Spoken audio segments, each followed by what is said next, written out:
Bienvenidos a Brujas y algo más, un espacio pensado para hablar de nosotras, de las que somos un poco brujas, de las que tenemos cierta magia, de las que somos reales y las que quizás no tanto. Y, en ese momento, Ana se puso de rodillas delante de su rey, y entonces éste le colocó su capa de terciopelo rojo y la corona de oro, además de concederle 1000 libras al año para que ella pudiera mantener así su dignidad. Ese día, ese 1 de septiembre, allá por el año 1532, y por medio de ese gesto, Enrique VIII había dado un gran e insólito paso, había elevado a una mujer a par del reino. Y fue un regalo de amor, ofrecido como recompensa por su entrega, ya que, luego de años de entereza, al fin Ana Bolena había accedido a ser su amante, la amante del rey, quien por entonces estaba todavía casado con Catalina de Aragón. La nueva pareja pasó la Navidad en una casa de campo en Greenwich, y en la noche de Reyes sirvieron tan espléndido banquete que debieron habilitar hasta cocinas en los jardines. Un tiempo después se dice que Ana tuvo muchos deseos de comer manzanas, por lo que se dio cuenta de que estaba embarazada. Y aunque existía el detalle de que el rey aún estaba casado, un capellán, en secreto, los desposaría en enero de 1533. Y aquí nos surgen las preguntas. ¿Quién era en realidad Ana Bolena, quien fue capaz de conquistar a un monarca tan poderoso, culto y bastante despótico, y como entre todas llegaría a convertirse en la más recordada? Nuestra protagonista de hoy, Ana Bolena, nació en el año 1501 y fue formada en la corte de Margarita de Austria y luego en Francia, donde fuera dama de honor de la hermana de Enrique VIII, María Tudor. Y además de cultura y los modales apropiados para la corte, hay quien dice que quizás aprendió algunas otras habilidades algo más dudosas. En la que se sabe era algo promiscua, corte de Francisco I, donde estuvo luego Ana. Este mismo, hablando de ella con el duque de Norfolk, remarcó cuán poco virtuosa había sido siempre Ana. Claro que esto según los parámetros de la época. El propio Enrique VIII le confesaría al embajador español que su mujer, y esto lo dejaremos entre comillas, había sido corrompida en Francia y que él no lo había descubierto hasta comenzar a tener relaciones con ella. Pero la cuestión es que tras su regreso, Ana pronto trajo la atención de Enrique. Era una mujer muy bella y de gran inteligencia. Hablaba con fluidez el francés y además tenía conocimientos de latín. Era una bailarina destacada. También se destacaba en la música y la poesía. Y claro, además vestía muy bien y siempre a la última moda. Y aunque el rey le declaró su amor en 1526, Ana se negó a ser su querida, ya que ella sabía lo pronto que él se cansaba de sus amantes. Lo que Ana Bolena quería era reinar, y sus actos eran en búsqueda de este objetivo. Coqueteaba con el monarca, se hacía desear, se dejaba querer, pero evitaba la consumación del hecho, despertando en él una intensa pasión, de la que han quedado testimonios en las cartas que él le escribió. Ana comenzó a actuar como si ya fuera la reina. Se sentaba en el sitio reservado a esta en las reuniones y banquetes, luciendo espléndidas joyas y ricos vestidos color púrpura, color que se sabe, aunque la verdad es que yo no lo sabía, estaba tradicionalmente reservado a las personas pertenecientes a la realeza. Se le rendían más homenajes y atenciones que a la pobre Catalina de Aragón, que se encontraba cada vez más arrinconada por la situación.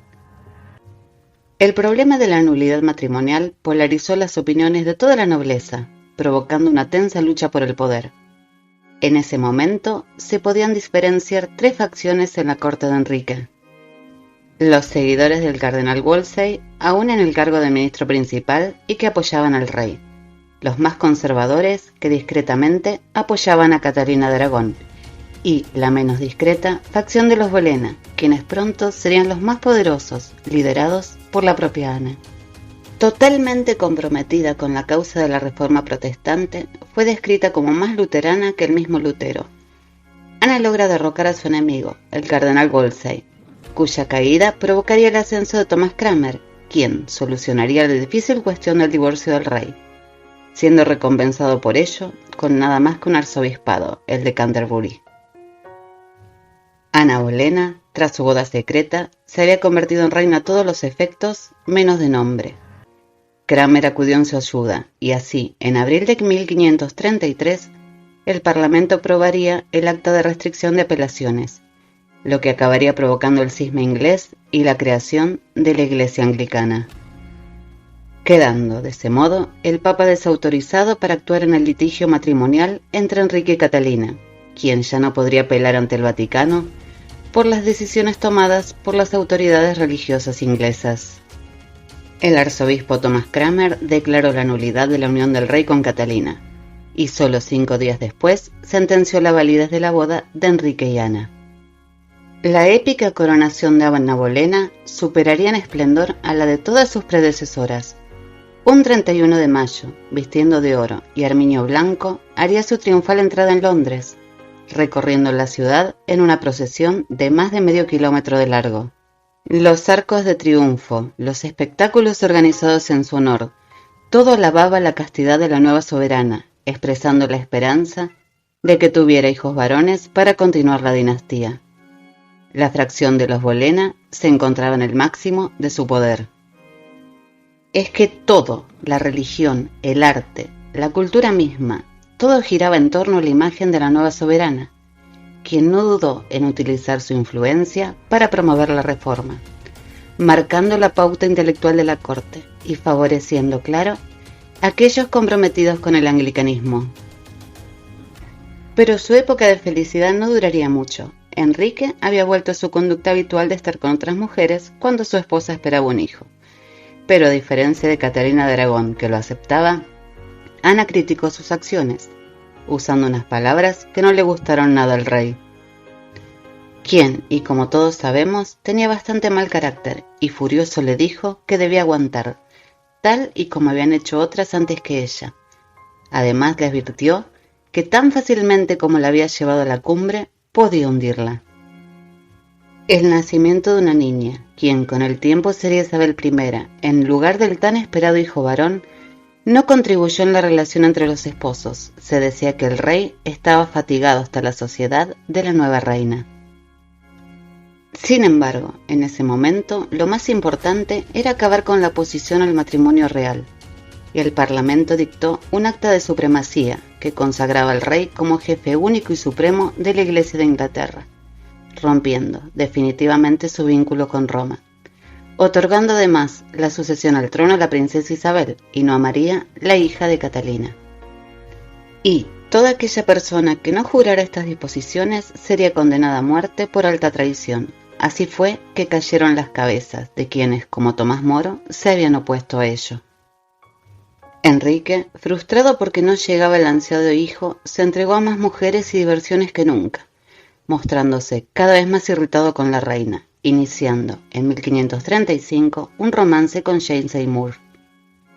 El amor y la fascinación del rey por su esposa ya no existía, pero la impopularidad de Ana la convertía además en un problema político, por lo que Cromwell le tendería una trampa, presentando al rey pruebas al parecer irrefutables de que la reina había seducido a alguno de los miembros del consejo privado, incluido a su propio hermano, añadiendo que planeaba un regicidio para casarse con uno de sus amantes y gobernar como regente del hijo que esperaba. Actualmente, la mayoría de los historiadores consideran infundadas las nada más y nada menos que 22 acusaciones de adulterio que se presentaron en contra de Ana Bolena, y que es muy improbable que conspirara contra quien era su principal y casi única fuente de poder. Sin embargo, y como ocurre tantas veces, su reputación de mujer frívola, su habitual preferencia por la compañía masculina y cierta indulgencia en los juegos de amor en la corte hicieron que muchos, incluso el propio monarca, lo creyeran. Y un tribunal presidido por el duque de Norfolk, y en el que figuraba hasta su propio padre, la condenaría a muerte. Ana fue encerrada y 17 días después de permanecer en prisión fue decapitada con un golpe de espada un 19 de mayo de 1536. Y Enrique VIII solo esperó 10 días para volver a casarse, esta vez con Jane Seymour. Ana Bolena no tuvo el solemne funeral que merecía por su rango de orígenes aristocráticos, y sus restos fueron enterrados en una fosa común en la Capilla San Pedro. Poco tiempo después circuló por Londres un poema que muchos consideraron obra de la misma Ana. Es un texto de sentida despedida, con estructura de canción, en donde se habla que solo la muerte puede llegar a terminar con el sufrimiento y traer la paz. Por ello, quienes consideran a Ana su autora la ubican en el marco de las terribles acusaciones que sufrió. Y así comienza el poema. Oh, muerte, méceme hasta que me duerma, condúceme a un descanso sereno, deja que mi alma cansada e inocente salga de mi delicado pecho. Toca la campana de paso, que tu sonido mi muerte cuente. La muerte se acerca y no hay forma de evitarlo. Mis dolores, ¿quién puede expresarlos? Pobre de mí, son tan fuertes. Sola, en una fuerte prisión, espero a mi destino. Muchas gracias a todos por escucharme y nos vemos el domingo con otra protagonista de Brujas y algo más.